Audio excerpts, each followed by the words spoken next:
오늘 우리가 읽은 본문 말씀을 가지고 말씀의 성취라는 제목으로 함께 말씀을 나누고자 합니다. 오늘 본문은 요한복음에 나오는 예수님의 7대 표적 중에 가장 첫 번째 나오는 표적으로 가나의 혼인잔치에서 물로 포도주를 만드는 사건을 기록하고 있습니다. 이 요한복음에 기록된 이 예수님의 7대 표적의 핵심은 요한복음 1장 말씀에 기록된 것처럼 말씀이 육신이 되어 우리 가운데 거하심에 즉 하나님의 말씀이 예수 그리스도를 통해서 어떻게 성취되어지는지 이 표적, 7가지 표적을 통하여서 우리들에게 말씀해 주고 있습니다.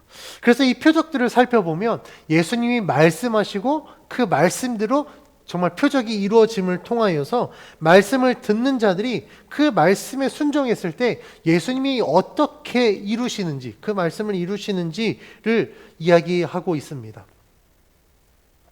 예수님의 말씀이 이 표적을 통해 이루어지는 사건을 통해서 성경은 하나님이 약속하신 그리스도시며 예수님은 하나님의 언약, 곧 말씀을 성취하시는 분이라는 사실을 강조하고 있습니다.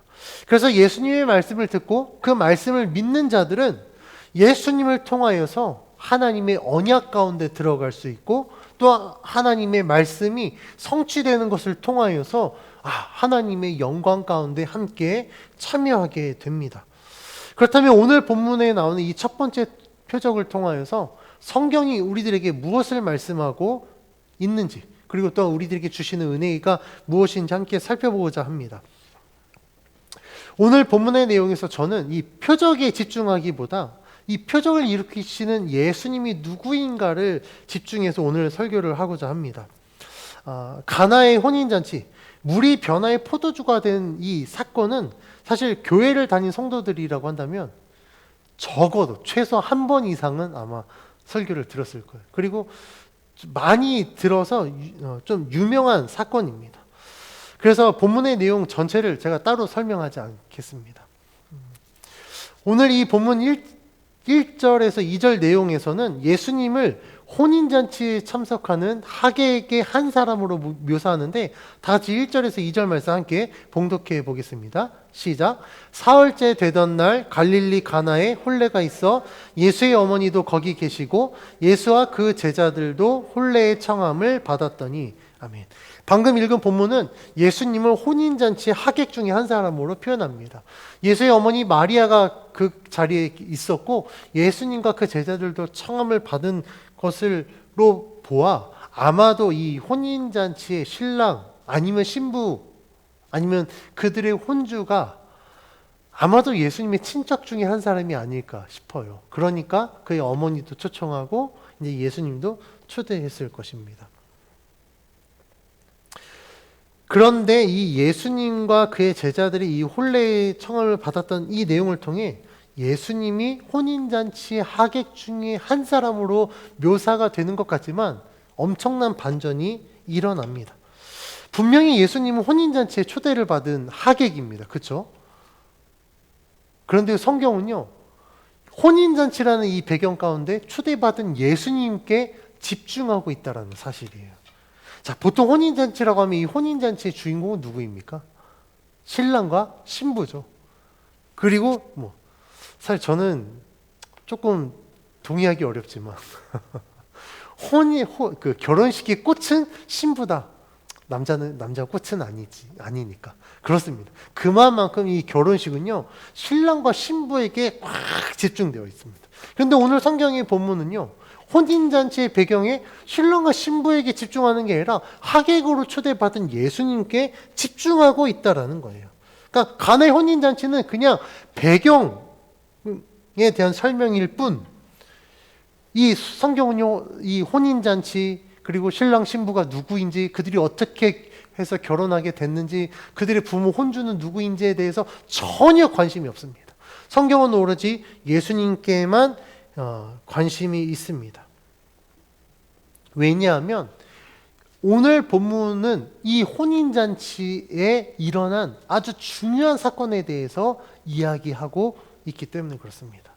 성경 본문이 이렇게 전개하는 이유는 본문이 기록된 목적이 가나의 혼인 풍습을 소개하거나 아니면 이 혼인잔치의 주인공, 이 신랑 신부의 러브 스토리를 이야기하거나 아니면 그들이 살아온 삶의 배경을 전달하기 위함이 아니기 때문에 그렇습니다. 요한복음이 기록된 목적은 철저하게 예수 그리스도가 누구인가, 그가 이 땅에서 어떠한 일을 행하셨고 그를 통하여서 하나님의 말씀이 어떻게 성취되어졌는가를 집중해서 기록하고 있기 때문에 그렇습니다. 그래서 이 독자들이 요한복음을 읽으면서 예수님이 이런 분이구나 라는 사실을 깨닫고 예수 그리스도를 믿게 하기 위하여서 기록된 책이기 때문에 본문의 전개는 철저하게 예수님께 집중되어 있는 것입니다. 오늘 본문이 소개하는 예수님은요, 말씀을 성취하는 분이십니다. 그래서 예수님은 구약의 선지자들이나 아니면 세례 요한과 같이 하나님의 말씀을 받아서 그 말씀을 전달하는 전달자가 아니라 예수님은 예수님 자신이 곧 말씀이고 예수님을 통하여서 하나님의 말씀이 성취된다라는 것을 성경이 이야기하고 있습니다. 그러니까 근본적으로 선지자들과는 전혀 다른 거예요. 선지자들은 그냥 하나님께 말씀을 받아서 그 말씀을 전달하는 역할을 하는 거거든요. 근데 예수님은요, 말씀을 그냥 단순히 전달하는 게 아니라 본인이 말씀이신 거예요. 그래서 예수님이 하시는 그 말씀이 생명이 되고 그 말씀이 곧 진리가 되는 겁니다. 그래서 성경은 예수님의 말씀이 어떻게 이루어지는지, 이 기적 사건들을 통하여서 예수님이 곧 하나님이시다라는 사실을 우리들에게 계속해서 알려주고 있습니다. 앞에서 이야기한 요한복음에 나오는 이 7대 표적의 핵심도요, 예수님이 곧 말씀이다. 그리고 예수님의 말씀이 실제로 성취됨으로 말미암아 예수님이 그리스도이시자 하나님이심을 확증해 주면서 우리로 하여금 예수님을 믿게 합니다. 이 예수님이 말씀하시고 그 말씀이 성취된다라는 사실은 제가 어렸을 때부터 배웠던 이 찬양의 가사에도 나옵니다. 오늘 본문을 가사로 한 찬양이 있는데요. 어렸을 때 제가 주일학교에서 굉장히 많이 불렀던 찬양입니다. 그 찬양을 제가 한번 소개해 드릴 텐데 아마 아시는 분도 있을지 모르겠습니다. 제가 한번 그 찬양을 소개해 드리겠습니다.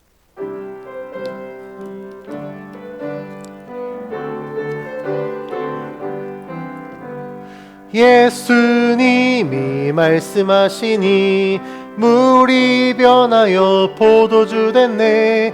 예수님이 말씀하시니 물이 변하여 포도주 됐네. 예수님 나에게도 말씀하셔서 새롭게 변화시켜 주소서. 아멘. 제가 어렸을 때부터 성경학교 아니면 주일 예배 엄청나게 불렀던 찬양입니다. 이 찬양의 가사에서요, 혹시 우리 성도님들이 이렇게 캐치하셨을지 모르겠는데 찬양 가사에서 반복해서 등장하는 단어들이 있습니다. 뭐가 반복되던가요? 네, 말씀과 예수님이에요.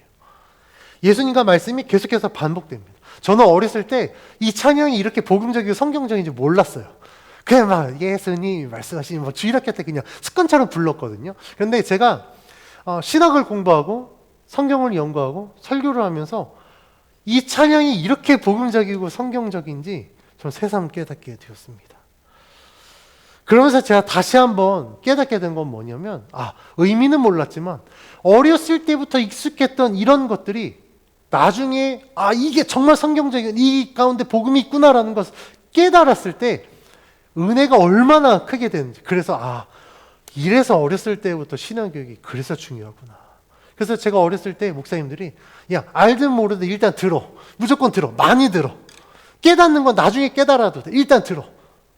물론 거기에서 못 깨닫고 듣는 것에 그냥 귀만 아주 두꺼워져서 말하면 나 어렸을 때 다 들었어. 내가 그 도사거든. 그러니까 더 이상 나한테 말 안 해도 돼. 이렇게 귀를 막는 사람들이 있지만 그 막은 귀가 끝까지 가지는 않더라고요. 언젠가는 귀가 꽉 열려서 반드시 깨달아집니다. 그래서 어렸을 때부터 이 신앙 교육이 이렇게 중요하구나라는 것을 다시 한번 깨닫게 됩니다. 다시 본문으로 돌아와서 오늘 사건의 이 핵심은요, 앞에서 불렀던 이 찬양의 가사와 같이 예수님이 말씀하시면 그 말씀은 반드시 이루어진다는 거예요. 예수님이 말씀하시니까 어떻게 됐다고요? 물이 변하여 포도주가 됐다라는 겁니다. 이 사건은요, 단순히 예수님은 말씀을 증거하는 전달자가 아니라 예수님은 그 말씀을 성취하는 그 말씀의 주체가 되신다라는 사실입니다. 그래서 오늘 본문의 이 사건이 말씀이 성취되는 것을 보여주는 또 다른 증거가 있습니다. 말씀이 어떻게 성취되는가? 우리가 지난주에 함께 나눴던 본문 1장 50절 말씀, 앞으로 넘어가서 1장 50절 말씀을 다 같이 한번 봉독해 봅니다. 시작. 예수께서 대답하여 이르시되 내가 너를 무화과 나무 아래에서 보았다므로 믿느냐? 이보다 더 큰 일을 보리라. 아멘. 이 말씀은 예수님께서 나다나엘에게 하신 말씀이거든요. 나다나엘이 어땠습니까?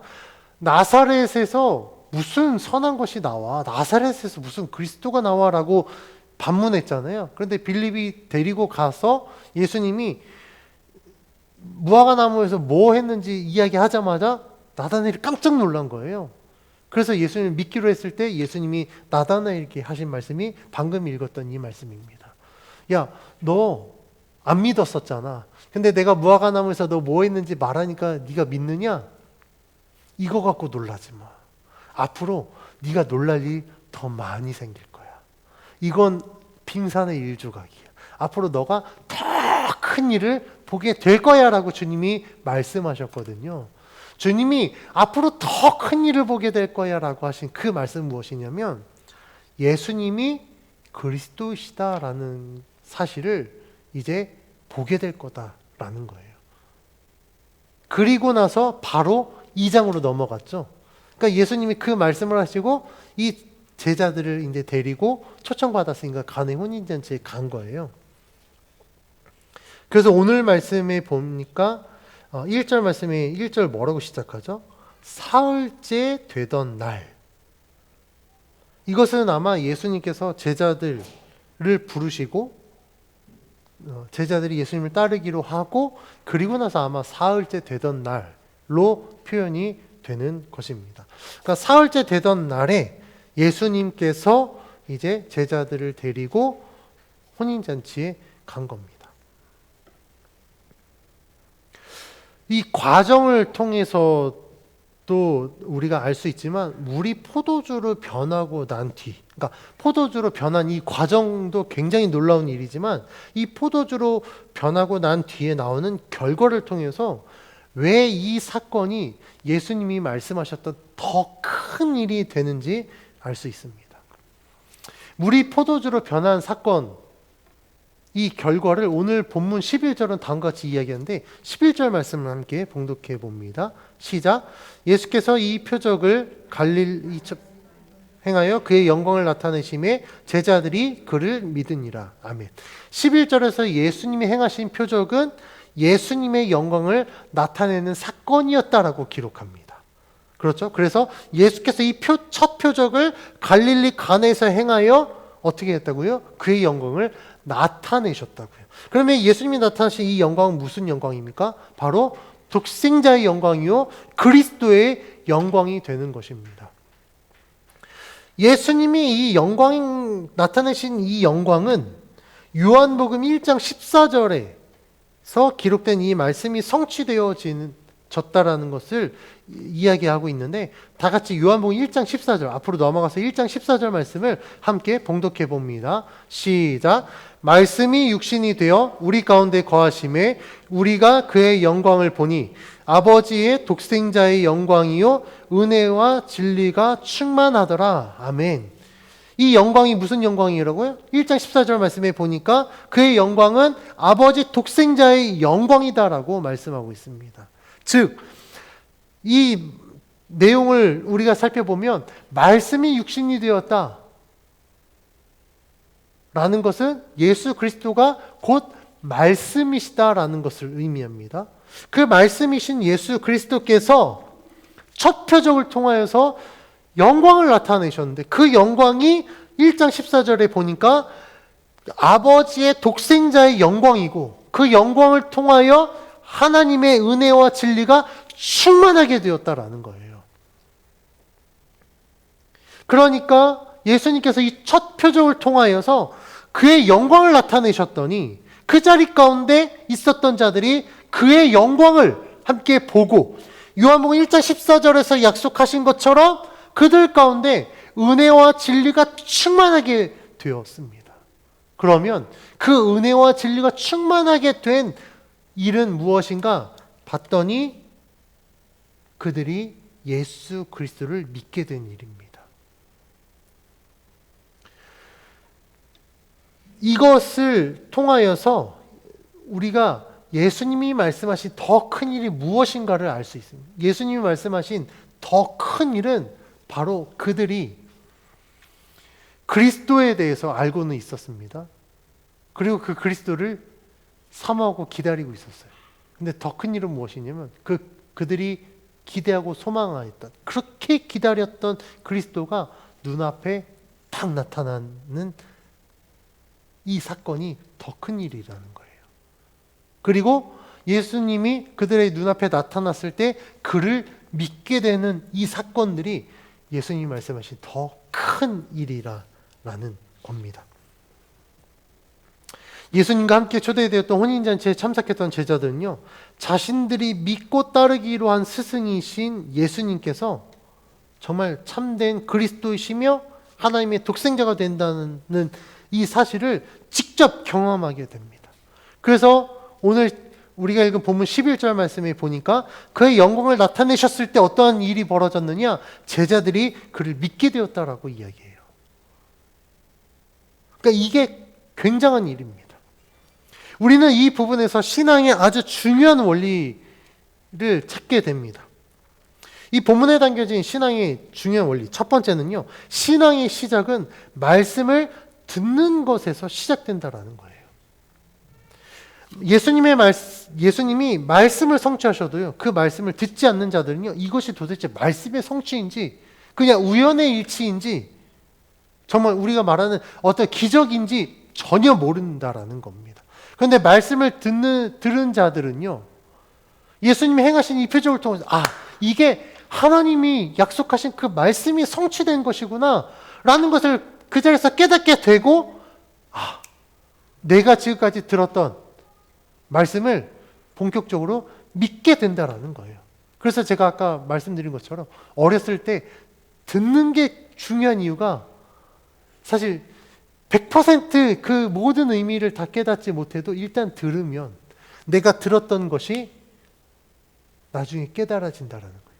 제가 그 찬양의 가사를 사실 복음적이고 성경적이지도 모르고 그냥 불렀던 그 찬양의 가사를 제가 신학을 공부하고 성경을 연구하면서 그 말씀이 얼마나 성경적이고 복음적인지 깨달은 것처럼 아마 우리 성도님들도 정말 내가 들었던 어떤 말씀들이 어느 순간에 깨달아지는 순간이 있을 겁니다. 그래서요, 신앙에 있어서 가장 첫 번째, 굉장히 중요한 원리는요, 일단 들어야 된다라는 거예요. 두 번째 중요한 신앙의 원리는요, 초대에 응해야 됩니다.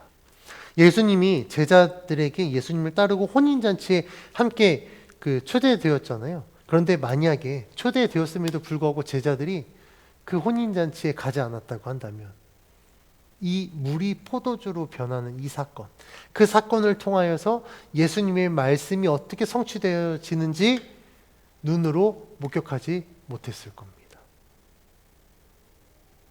우리가 백문이 불여일견이라고 이야기하잖아요. 아무리 많이 들어도 내가 한 번 눈으로 보는 것과 100번 듣는 것은 하늘과 땅 차이거든요. 근데 초대를 받았음에도 불구하고 그 초대에 응하지 않으면 아무리 예수님의 말씀을 성취하더라도 그는 이 예수님이 말씀하신 더 큰 일을 경험하지 못할 것입니다. 그런데 이 제자들은요, 예수님과 함께 자신들이 초대된 혼인잔치에 동행했기 때문에 정말 물이 포도주로 변하는 이 놀라운 사건들을 경험하게 되고, 예수님이 정말 이 말씀을 성취하시는 분이시구나. 그리고 예수님을 통하여서, 이 표적을 통하여서 예수님이 나타내신 그 그리스도의 독생자의 영광을 그들이 보고 예수님을 믿게 된다라는 겁니다. 그래서 우리들도 예수님을 믿을 때 우리들이 사실 이 복음으로의 이 구원의 길에 사실 초대받은 자들이거든요. 그런데 그 초대에 우리가 응하지 않으면 아무리 구원의 문이 열려 있다고 하더라도 우리는 구원을 받을 수 없습니다. 마치 공간복음서에 나온 것처럼 초대받았는데 다 초대에 응하지 않아요. 어떤 사람은 뭐 밭을 샀는데 그 계약서 쓰러 가야 되고, 어떤 사람은 혼인 해야 되니까 결혼식에 참석해야 되고, 어떤 사람은 소가 지금 새끼를 낳아야 되니까 새끼 받으러 가야 되고, 다 그렇습니다. 그러니까 구원의 길이 열려 있어도 어떻습니까? 초대장을 받아도 내가 그 초대에 응하지 않으면 그 구원은 나의 구원이 될 수 없다라는 겁니다. 그래서 우리가 예수를 믿기 위해서는 두 번째 중요한 원리, 이 복음으로의, 이 구원으로의 초대 가운데 우리가 응해야 된다는 사실이에요. 세 번째 중요한 원리는요, 예수님을 믿는 자들은 독생자의 영광을 보게 된다는 사실입니다. 하나님께서는요, 예수님을 믿는 자들에게 반드시 그 믿음에 대한 증거들을 보여주십니다. 내가 예수님을 믿으면 내 믿음이 진짜라는 것, 이 믿음이 흔들리지 않을 수 있는 확실한 증거들을 보여줍니다. 그래서 제가 예수님을 믿을 때 제가 강조하는 것이 있는데, 그것은 무엇이냐면 여러분들 분명히 여러분들의 믿음의 그 확증을 갖고 있어야 된다는 거예요. 우리가 체험신앙이라고 이야기하는 것처럼 내가 신앙생활, 건강한 신앙생활을 하려면 반드시 우리는 내가 믿는 그 예수님을 체험해야 됩니다. 여러 가지 것들로. 그렇지 않으면요, 우리는 한순간에 넘어질 수밖에 없어요. 그러니까 남이 경험한 예수님 많이 들어서 알고는 있는데 그 예수님이 나의 예수님이 되지 못하면 우리들의 신앙은요, 굉장히 뿌리가 약하게 된다. 그래서 조금만 강한 바람이 불면 그냥 휙 하고 꼬꾸라져 버려요. 근데 내가 만난 예수님, 내가 확실한 그 예수님에 대한 증거를 내가 갖고 있다고 한다면 우리는 마치 반석 위에 세운 집과 같아서 웬만한 풍파에도 흔들리지 않고 우리들이 견고한 믿음을 갖게 됩니다. 그래서 오늘 본문에 나온 제자들도 예수님을 따르기를 결단하고 예수님과 함께 했더니, 내가 따르는 이 예수님이 진짜 그리스도이심을 직접 눈으로 본 거잖아요. 그 주님이 말씀하신 대로 진짜 이루어지는 이 사건들을 보면서 그 믿음이 더 확고해졌을 겁니다. 그러니까 오늘 본문이 뭐라고 이야기합니까? 그의 영광을 나타내셨더니 제자들이 예수님을 믿었다라고 이야기를 하고 있는 겁니다. 그래서 우리들도 이 신앙생활을 할 때 내가 믿는 하나님의 존재가 정말 허상이 아니라 하나님이 반드시 살아계시며 지금도 역사하시고 우리와 함께 하시는 분이다라는 사실을 우리가 믿기 위해서는 확실한 증거가 있어야 됩니다. 그래서 혹시라도 내가 아직도 내가 오랜 시간 동안 신앙생활을 했지만 나에게는 이러한 확증이 없어라고 한다면 지금도 늦지 않습니다. 오늘부터 기도하십시오. 하나님, 내 믿음에 대한 확실한 증거를 나에게 보여주십시오. 나도 하나님에 대한 이 확실한 증거를, 내 삶의 경험을 내가 갖고 싶습니다. 이제는 더 이상 내가 남의 예수님을 믿는 게 아니라 또 목사님의 예수님 아니면 어떤 누구 나를 전도자의 아니면 누군가의 예수님을 믿는 게 아니라 하나님, 나도 내 예수님, 나의 예수님을 믿게 해주십시오라고 지금부터 기도하십시오. 그러면 하나님은요, 반드시 여러분들의 삶 속에 여러분들의 예수님으로 다가오셔서 나의 이 믿음의 확실한 증거들을 주시고 더 굳건한 믿음으로 신앙생활을 할 수 있도록 인도해 주실 줄 믿습니다. 그런데 앞에서 이야기한 것처럼 우리가 예수님을 믿는다고 하지만 모두가 다 하나님 말씀의 성취를 경험하는 것은 아닙니다. 즉 예수님께서 약속하신 대로 더 큰 일을 우리가 경험하지 못한 사람들도 굉장히 많다라는 거예요. 왜 그럴까요? 그 이유는 예수님을 믿으면 우리가 하나님께로 온전히 돌아서야 되는데 그렇지 못한다라는 거예요. 그러니까 지금 내가 이제 그 세상 가운데 살아가요. 이제 예수님 십자가 있으니까 예수님 여기 있습니다. 우리가 예수님을 믿는다라는 것은 내가 세상 가운데 살다가 예수님께로 향하여서 예수님께로 이렇게 가는 게 예수님을 믿는 거예요. 그런데 우리가 더 큰 일을 경험하지 못한 이유는 무엇이냐면 세상 가운데 살다가 몸은 돌았어요. 예수님 믿겠다고 예수님 바라봅니다. 그런데 지금 나는 어디에 있습니까? 아직 세상 가운데 있기 때문에 그래요. 근데 우리가 착각하는 건 내가 예수님 믿기로 예수님 바라봤으니까. 나는 세상 가운데 있지만 나는 예수님 내 시선이 세상에서 예수님께로 바뀌었으니까 나는 예수님 믿는 거 이렇게 생각한다라는 거예요. 예수님 믿는 건요, 그냥 내가 몸만 도는 게 아니라 내 몸이 예수님께로 가 있어야 된다니까요. 하나님께 있어야 내가 진짜 예수님을 믿는 거예요. 그런데 나는 여전히 세상 가운데 있고 그냥 고개만 까딱 돌려놓고 나 예수 믿어라고 이야기해요.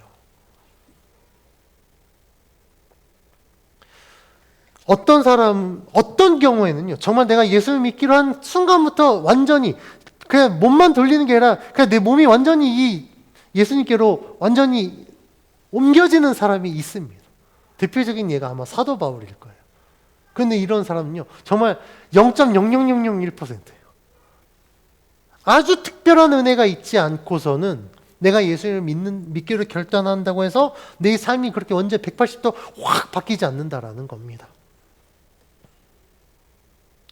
그리고 예수님을 믿고 난 이후에도 여전히 똑같은 것으로 고민합니다. 그렇다면 무엇이 문제인지 우리 살펴봐야 돼요. 도대체 뭐가 문제일까? 예수를 믿는다고 결단했는데 왜 삶이 바뀌지 않지? 왜 나는 여전히 세상 가운데 있지? 왜 그러냐면요, 내가 예수를 믿는다고 결단했을 때 우리들은 예수 믿는 목적이 어디 있는지를 점검해야 되기 때문에 그래요. 제가 우리 성도님께 여쭤보겠습니다. 왜 예수님 믿습니까? 대부분 왜 예수님 믿습니까? 그러면 천국 가려고요 라고 대답해요. 맞아요. 천국 가기 위해서 예수님 믿는 건 맞습니다. 그런데 또 한 가지 우리가 생각해 봐야 될 거. 그러면 하나님은 왜 우리들에게 복음을 주셔서 우리를 천국 백성으로 삼으시냐는 거예요. 왜 그럴까요? 이유는 딱 하나예요. 구원받은 나를 통하여서 예수 믿지 않는 또 다른 누군가를 구원하기 위해서 하나님은 우리를 구원해 주신 거예요. 제가 이야기하잖아요. 하나님은 단 우리 한 사람 그냥 천국 보내려고 예수님 십자가에 못 박혀 죽게 만드신 게 아니라니까요. 한 사람의 구원은 또 다른 누군가의 구원을 낳게 만든다라는 겁니다. 그런데 우리가 예수를 믿는 이유가 이런 하나님의 구원의 목적을 깨달아서 하나님이 나를 구원해 주신 이유는 나를 통해서 또 다른 누군가를 구원하기 위함이니까 내가 열심히 믿음으로 살아서 정말 말씀에 순종하는 그 삶을 통해서 나처럼 똑같이 세상 가운데 찌들어 살았던 누군가를 전도하기 위해서 내가 열심히 주를 믿고 살아야지. 이렇게 살아야 되는데 그렇게 못 산다라는 거예요.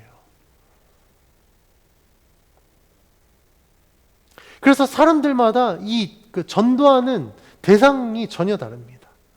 그래서 목회자들도 목회하는 대상이 전혀 달라요. 제가 친한 친구 목사님이 있는데 이 목사님은 목사님 아들입니다. 그런데요, 술, 담배를 못 끊었어요.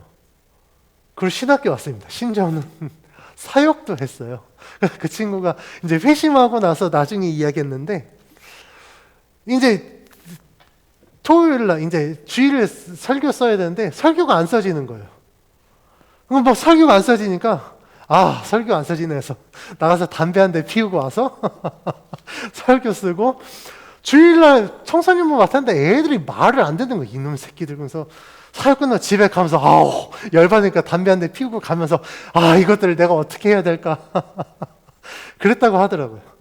근데 이 친구가 복학하고 나서 정말 하나님이 이 친구를 완전 뒤집어 놨습니다. 그래서 이 친구가 사역할 때 이 친구들의 대상은요, 여전히 그런 애들이야. 흔히 발랑까지 날라리들. 야, 나도 담배 펴봤어. 나도 술 마셔봤어. 그러니까 그 친구는 그렇게 예수를 믿게 만들더라고요. 그런데 이런 아이들을 제가 회심시킬 수 있느냐? 저는 회심 못 시킬 겁니다. 왜냐하면 저는 그 경험이 없거든요. 왜 담배를 피고 왜 술 마시는지 몰라요. 근데 제가 변화시킬 수 있는 사람들은요, 모태신앙들이에요. 어렸을 때부터 굉장히 이 신앙생활에 익숙한 자들, 많이 들었던 애들, 귀가 두꺼워서 야, 나 다 알아라고 하는 애들, 그런 애들은 제가 전담해서 할 수 있습니다. 그러니까 그래서 전도의 대상자들이 다 다른 거예요. 목회의 대상자가 다 다릅니다. 왜 그렇다고요? 하나님이 나를 예수 믿게 만든 이유는 그런 사람들, 그러니까 나랑 똑같이 그렇게 세상을 누리고 세상 가운데 근심하고 염려하고 누렸던 자들이 변화된 나를 통해서 똑같이 예수님 믿게 하기 위해서 그렇게 하는 거예요. 우리가 이제 수저 이론 하잖아요. 흙수저는요, 절대 금수저를 전도 못 합니다. 반대로 금수저들도 흙수저 전도 못 할 거예요. 예를 들면 금수저가 전도합니다. 어렸을 때부터 고생 하나도 안 한, 저 온실 화초처럼 자란 사람들이 정말 이 개천에서 태어난 사람들을 전도하겠다? 그럼 그 사람 콧방귀 낄 거예요. 고생도 안 해봤으면서. 자기가 뭘 안다고 그래? 이러지 않을까요? 그러니까 금수저는 금수저를 전도하면 돼요. 흙수저는 흙수저 전도하면 됩니다. 그래서 하나님이요, 다 그 대상에 따라서 구원하신 이유가 있다라는 거예요. 그런데 우리가 그 하나님의 구원의 목적을 모르고 그러니까 나 하나 천국 가기 위해서 예수를 믿는다고 하면 그냥 우리는 거기에 안주하게 된다라는 겁니다. 우리는 하나님이 그리신 큰 그림을 봐야 돼요. 그러니까 하나님이 약속하신 더 큰 일이 무엇인지를 우리는 봐야 됩니다. 그 큰 일은 무엇입니까? 첫째는 먼저 내가 제자 되는 것이고요. 둘째는 제자된 나를 통해서 또 다른 누군가가 제자가 되는 거예요. 아니, 나에게 내가 전도할 수 있는 능력이 없는 줄 알았는데 나는 그냥 내가 예수님 잘 믿고 그냥 말씀대로 그냥 살았더니 내가 굳이 얘기하지 않아도 변화된 나를 통해서 누군가가 또 예수를 믿네? 내가 세상의 것을 끊었더니 그 세상의 것을 끊은 나를 통해서 또 다른 누군가가 또 이걸 끊네? 그걸 통해서 정말 하나님은 살아계시는구나. 내가 하나님께 순종했더니 나를 변화시켰던 하나님께서 나를 통해서 또 다른 누군가를 변화시키시는구나. 이것들을 경험해서 우리들은 하나님이 이 구원의 큰 그림을 완성해 가는 겁니다. 그러면서 오늘 말씀에서 약속하신 것처럼 우리들은 더 큰 일을 보게 되는 겁니다.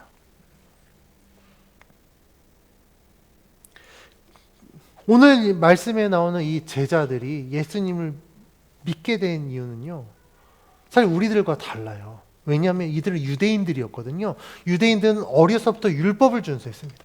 이 율법이 얼마나 철저하면요, 정말 내가 하나님의 백성으로 하나님을 향한 믿음으로 살기 위해서 먹는 것, 입는 것, 심지어는 만나는 사람들까지도 율법이 허락된 것만 해요.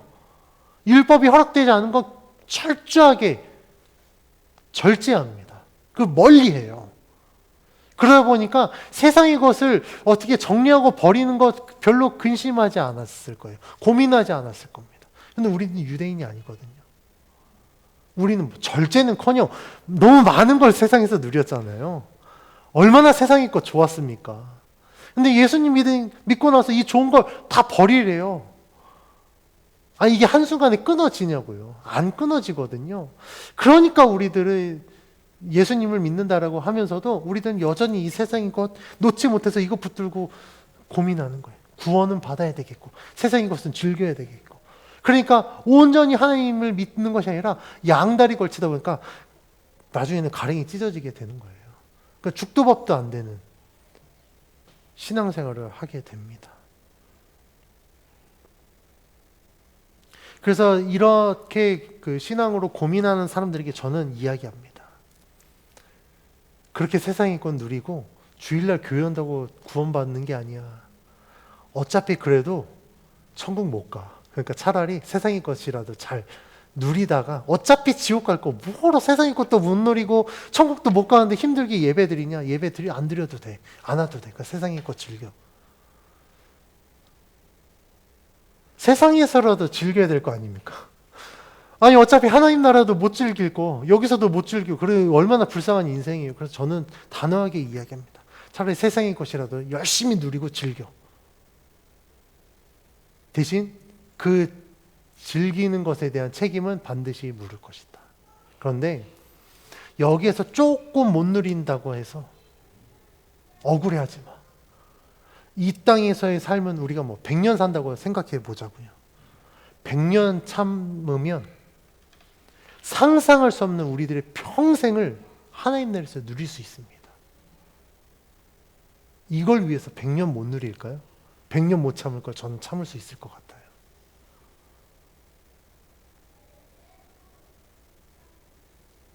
어차피 여기서 내가 누린다고 해도 요만큼 누린다고 한다면 그냥 이 요만큼 누릴 거 이거 그냥 버려버리고 평생 어마어마한 걸 누리기 위하여서 저는 예수님을 택하겠습니다. 그런데 내가 이거 버린다고 해서 정말 이게 떠나가느냐? 아니에요. 내가 하나님을 위해서 버리면요. 하나님은 더 큰 것으로 채워주시기 때문에 우리가 주를 위해서 버릴 수 있게 되는 겁니다. 근데 사람들이 세상의 것을 못 버리는 이유가 있어요. 그게 뭐냐면 이게 나한테 만족을 주는 것 같다라는 착각 속에 살기 때문에 그렇습니다. 세상의 것은 절대 우리를 만족시켜주지 못합니다. 물질이 만족 줄 것 같죠? 얼마를 벌어야 부자가 되는지 모르겠는데 제가 보니까요. 부자들은 만족 못 하더라고요. 백만장자는요. 억만장자를 보면서 만족 못 하더라고요. 그러니까 이 사람의 마음은요. 세상에 어떤 것으로 채워져도 이 마음은 절대 채워지지 않습니다. 근데 자꾸 우리가 그 세상의 것에 미련을 못 버리는 이유는 표면적으로는 아까 말씀드린 것처럼 세상의 것이 우리에게 만족을 주는 것 같으니까 그 만족을 따라서 세상의 것을 누리게 됩니다. 그런데 우리가 중요한 영적 원리를 알아야 돼요. 중요한 영적 원리는요. 사탄이 끊임없이 우리를 미혹하고 우리를 유혹하기 때문에 그래요. 만족을 주지 못하는데 이것만 취하면 너는 만족할 수 있을 거야. 이게 너의 굉장히 큰 위로가 될 거야 라고 우리를 속이고 자꾸 세상의 것에 얽매인다라는 거예요. 그러니까 우리가 하나님 조금만요. 나 요거까지만 하고 내가 하나님 믿을게요. 제가 요거까지만 하고 하나님 믿을게요 한 사람 치고 하나님 믿는 사람 절대 못 봤습니다. 어렸을 때부터. 저랑 같이 신앙생활했던 친구들이 대학만 가면 내가 대학 가서 예수 열심히 믿을게요. 천만의 말씀. 대학 갔더니 내가 취업만 하면 취업하니까 내가 결혼만 하면 결혼하니까 자식 키우니까 우리 부모님들 자식 키우면 내가 예수님 믿을게 했더니 저도 좀 사실 부모님께 죄송하지만 자식 키워놨더니 이제 손자 키워야 돼요.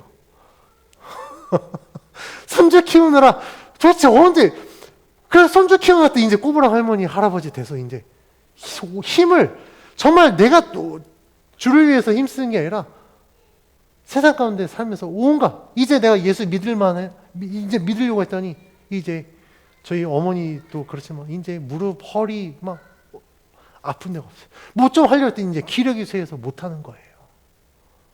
주님이 아마 말씀하실 겁니다. 그렇게 많이 기회를 줬는데 넌 나를 위해서 뭐 했느냐? 아니 대학 가기 위해서 대학 보내놨더니 취업한다고 해서 그래서 대학 때까지 기다려서 취업시켜놨더니 그걸 결혼한다 해서 결혼시켜줬더니 자식 낳고 자식 키워놨더니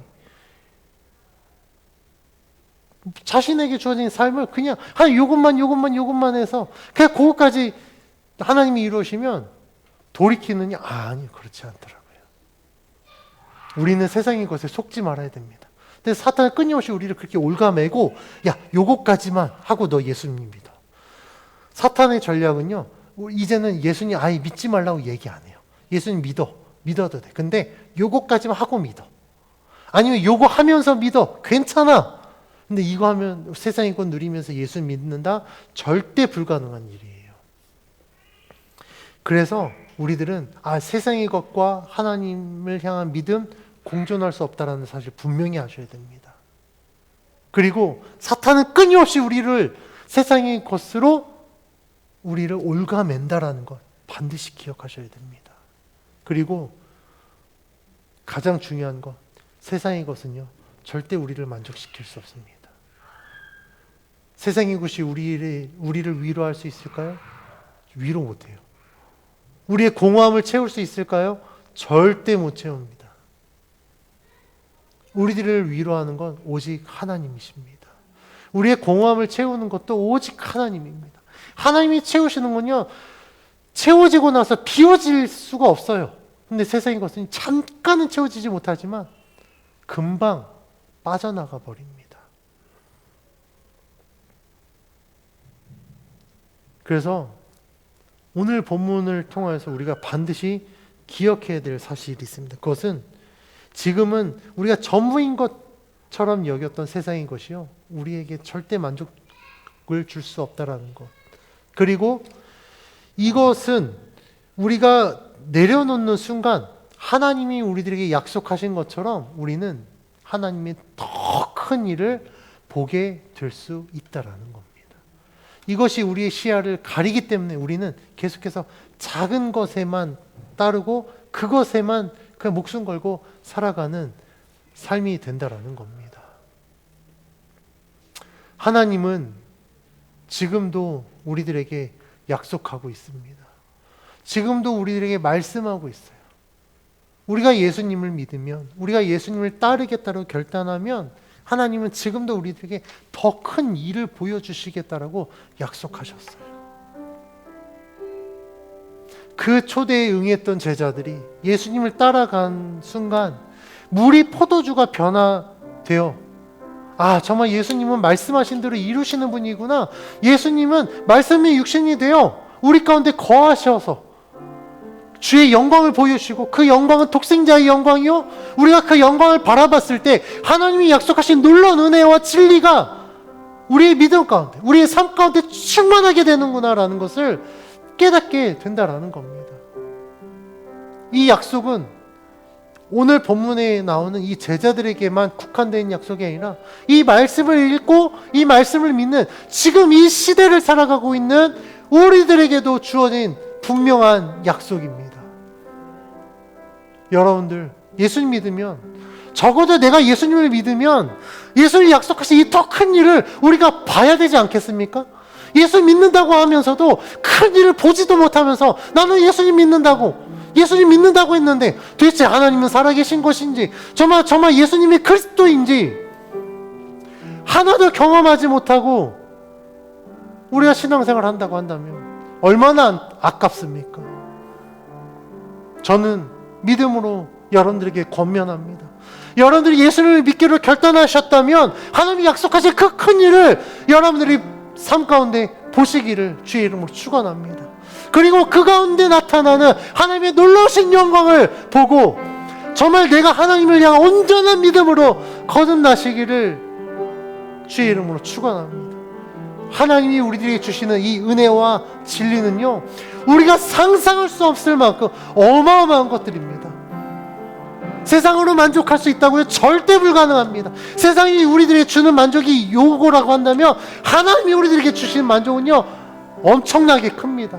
세상이 우리들에게 주는 만족은 잠깐의 만족입니다. 그것은 우리들을 얼마든지 떠날 수 있어요. 언제든지 떠날 수 있습니다. 그러나 하나님이 우리들에게 주신 만족은요, 절대 떠나지 않습니다. 영원합니다. 그렇기 때문에 우리가 하나님을 믿을 수 있는 거예요. 세상이 줄 수 없는 위로를 하나님 우리에게 주시고 세상이 줄 수 없는 생명을 하나님 우리에게 주셨습니다. 그 일들을 위해서 예수 그리스도가 십자가에 못 박혀 죽으셨고 그 그리스도로 말미암아 우리들에게 복음의 진리로 허락하여 주셨습니다. 하나님은 지금도 우리들을 이 구원의 길로 초대하십니다. 그리고 그 구원의 문을 여셔서 우리들이 그 구원의 길로 갈 수 있도록 인도하십니다. 오늘 이 시간 여러분들의 믿음으로 결단하십시오. 하나님, 내가 정말 이제는 세상의 것을 버리고 내가 정말 주님을 따르겠습니다. 온전히 주님을 따르겠습니다. 주님이 나에게 약속하신 그 큰 일을 내가 볼 수 있도록 나의 눈을 열어주십시오. 나의 길을 열어주십시오. 나의 삶을 열어주십시오.